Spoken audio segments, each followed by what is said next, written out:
I can't believe it's been 50 videos since I started this channel. So for this 51st video, we're going to switch things up today. And it's all about questions and answers from the comment section. Stick around.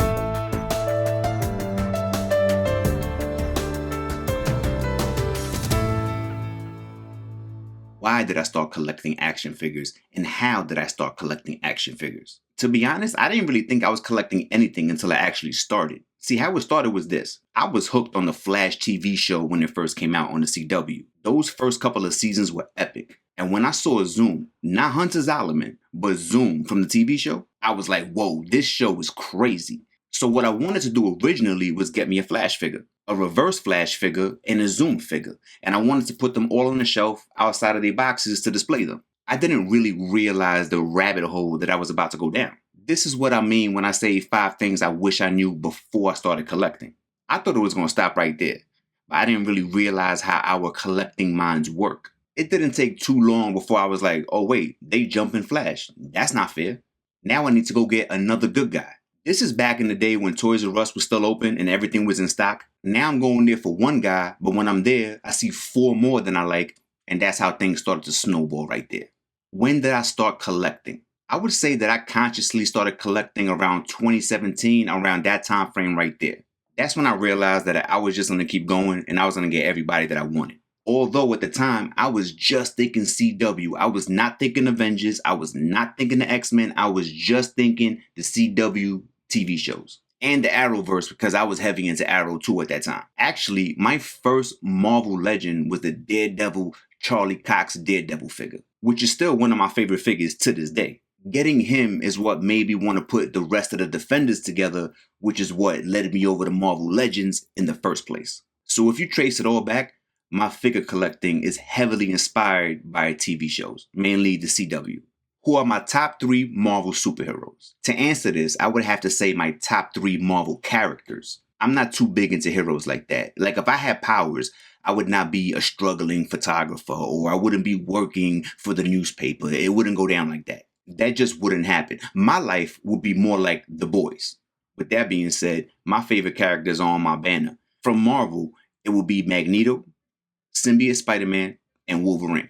I've always resonated with Magneto's philosophy. I always felt that Magneto was right, and I always felt that Professor X was way too soft. Symbiote Spider-Man is basically Spider-Man with that Punisher mentality. That I put them down, they stay down mentality. Spider-Man is a problem by himself. I mean, he could dodge bullets from a standstill. But when you add that symbiote suit, that's a whole nother level right there. In the comics, he got rid of that suit way too soon. But I always felt like if he was able to bond with it the way Eddie did, it would have been over. They had to take that from him, but that's my favorite suit right there. And Wolverine, to me, is just the definition of do what you believe in. He's the opposite of Cyclops. And he's not going to do what the professor wants him to do if he doesn't believe in it. If he don't like what's going on, he's the first one out the door, middle fingers up. He don't care about nothing. He's not a yes man, and whatever's on his mind is coming out his mouth.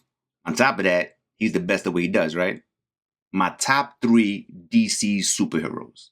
So once again, I'm going to say favorite character. And my favorite character from DC is Reverse Flash. Eobard Thawne, that Reverse Flash. Take away all the mental instability with Barry, but Eobard uses his powers the way the Flash is supposed to. On top of that, he's a genius. I done watched Superman run up on him and there was nothing he could do about it. It doesn't matter how strong you are. You can't hurt him if you can't hit him. If I had a problem, I want that guy's number in my phone. Second place will be Batman. I mean, come on. What can't that guy do? If Batman has your back, who's going to be against you?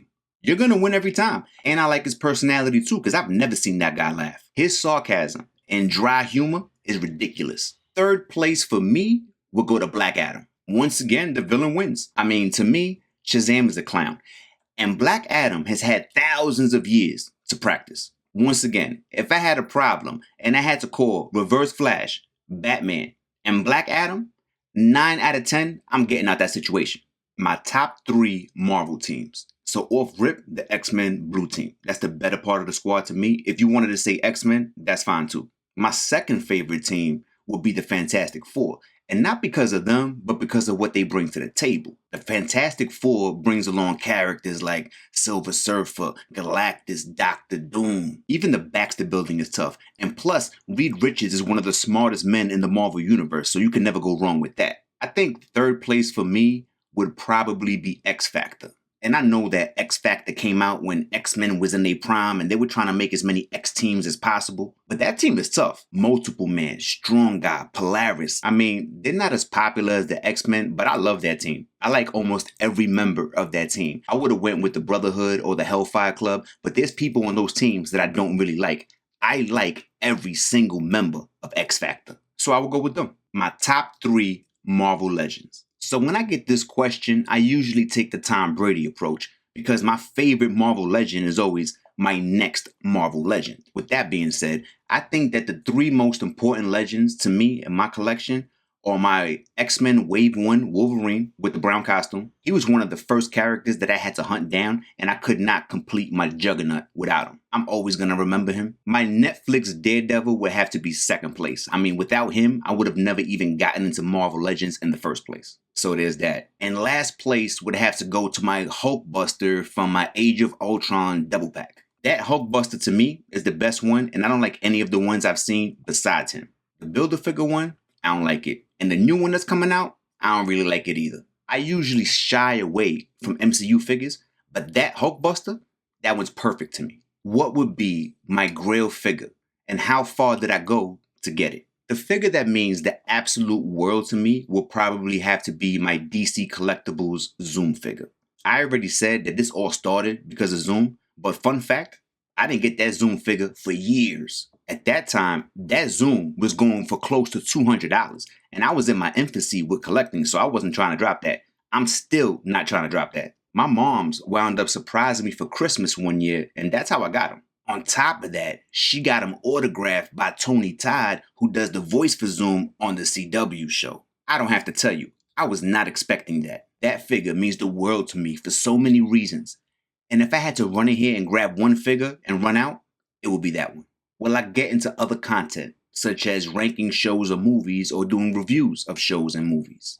I would like to do a little bit of everything, which is why I named the channel Clever's Multiverse. I wanted it to be about comics, figures, movies, and games, and I still do. The last thing I want to do is get typecasted as a figure guy. With that being said, the videos where I talk about figures tend to do the best for some reason. Now that the channel's gaining a little bit of momentum, I'm going to try to do some reviews and breakdowns of some shows that I watched that I think would be a good fit for the channel and see how that resonates. So you can look forward to me trying to switch things up in the future. Like with this video.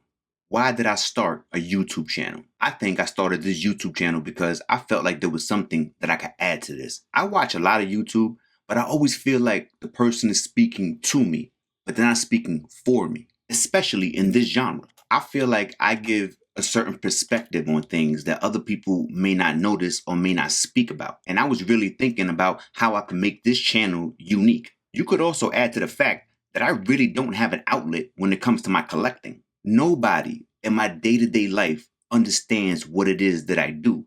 And when they do try to pretend, you can always hear that underlying tone of sarcasm in their voice.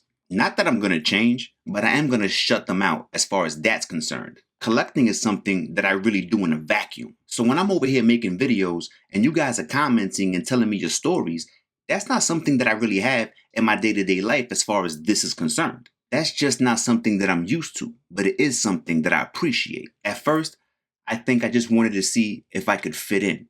Now I'm trying to see how I could stand out. I really appreciate these questions, and I want to thank Marvel Fan and Lobster Girl 7568 for asking me these questions and giving me the idea for this video in the first place. I appreciate you guys giving me an idea for a change of pace, and hopefully the channel's learned a little more about me. So let me know in the comments, who are your favorite characters? Who are your favorite teams? And what figures mean the most to you?